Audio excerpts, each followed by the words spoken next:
Okay, so I was really intrigued when this one came across the desk, right? It's a new film from Phil Tippett from Tippett, right?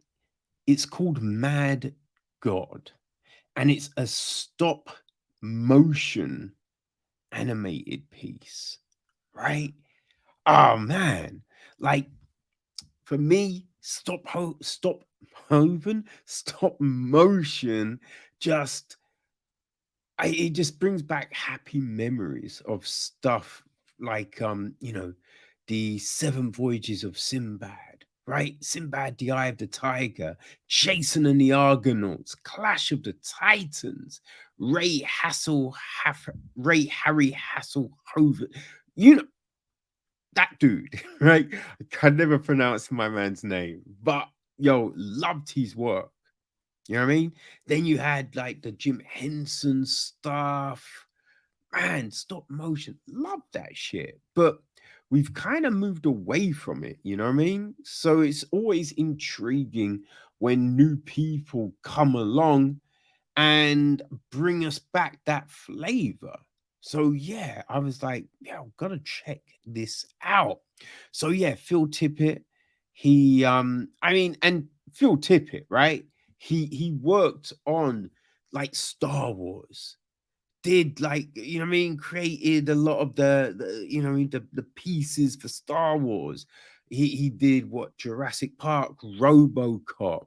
Like he is on the effects, he's one of the living legends of that shit, right? So he wrote and directed this. You know what I mean? Like he also produced along with Jack Morrissey. Then you've got David Berry, Lisa Cook, Sanjay Das, Colin Geddes, Katrina Gilgorjevek, Gary Mundell, Jules Roman, and Joshua Sobel. They're all executive producing. Ken Birdwell, Fleur Diana Dragon, Dennis Muren, um, Ken Rogerson, and Corey Rosen, all associate producers. Dan Wall handled the music. Chris Morley and Tippett did the cinematography. It's edited by Michael Kavanagh and Ken Rogerson. Tippett did production design.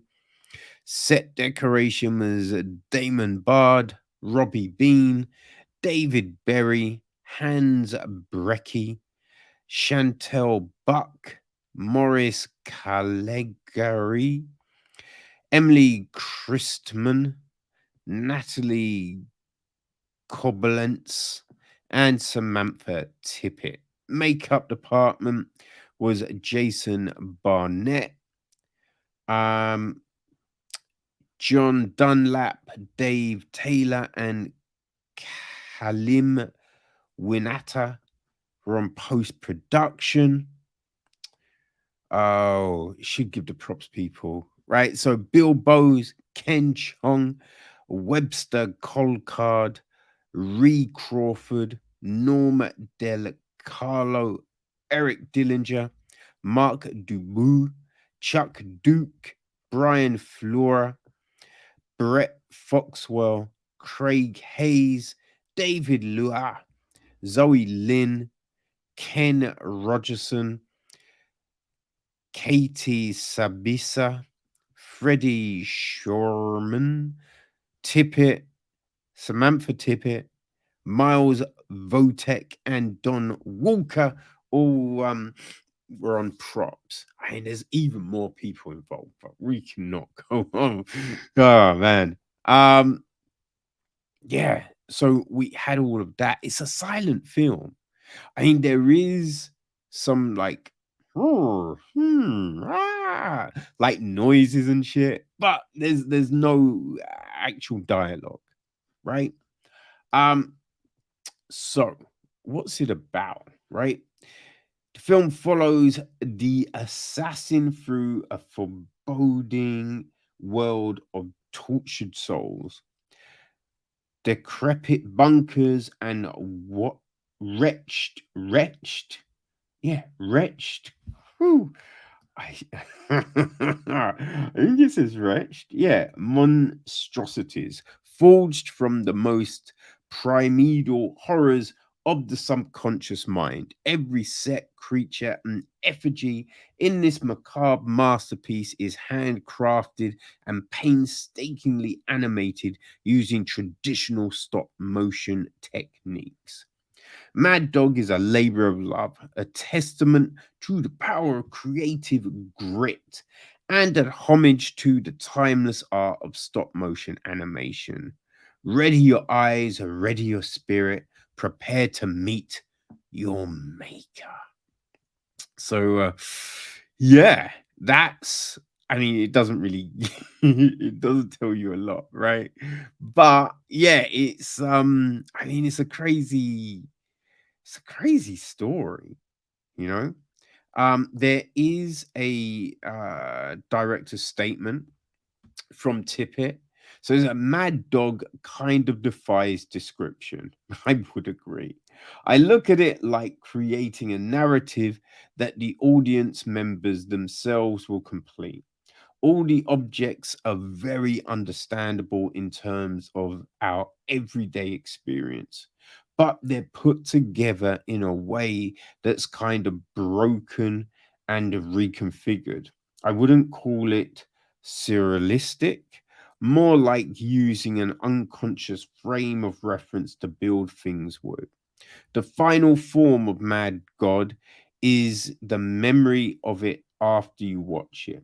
Like waking up and exploring the memory of a dream you just had. That's what the experience really is, not the film itself. The film is just a way to get there. A lot of the ideas are stolen from dreams. The imagery of Mad Dog isn't futuristic, it's iconic. We all have these things in our collective heads. It's just a matter of how each person's mind chooses to put them together.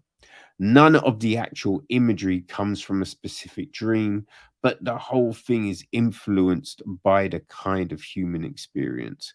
Man, God works within a very limited structure. But for me, it's important that the project not be ruled by intention.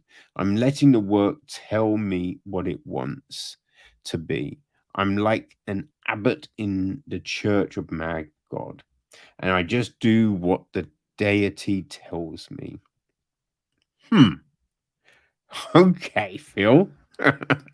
I mean, it is like it's crazy, right? Now, it just the skill that goes into this is ridiculous.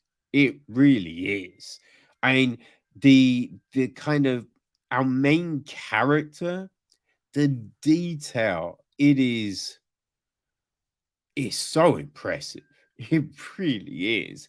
And we have other aspects of this world that just, defy belief when you see them and the way they inhabit the space.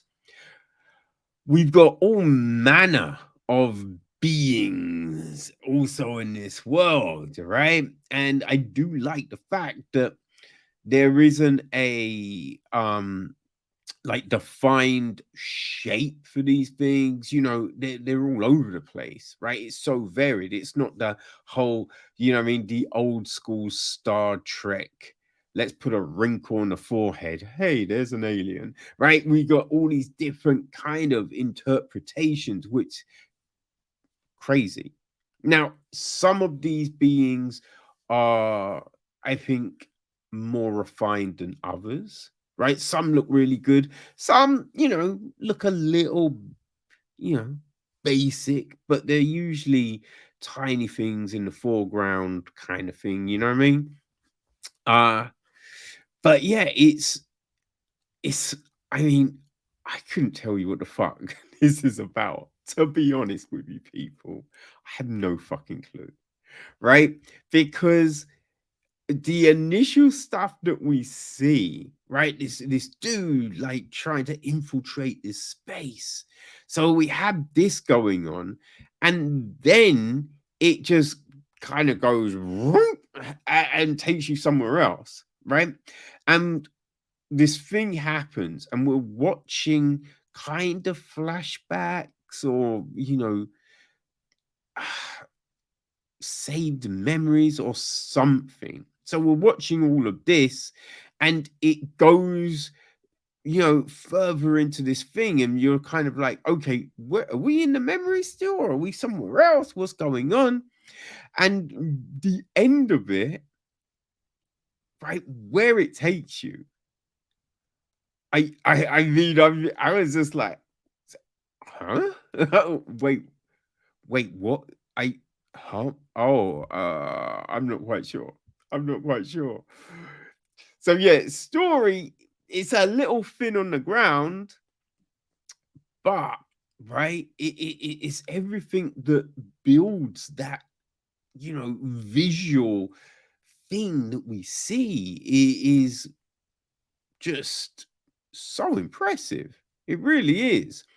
I kind of feel it could have been shorter, right? I did think that without this clear kind of understanding of what is actually happening, right?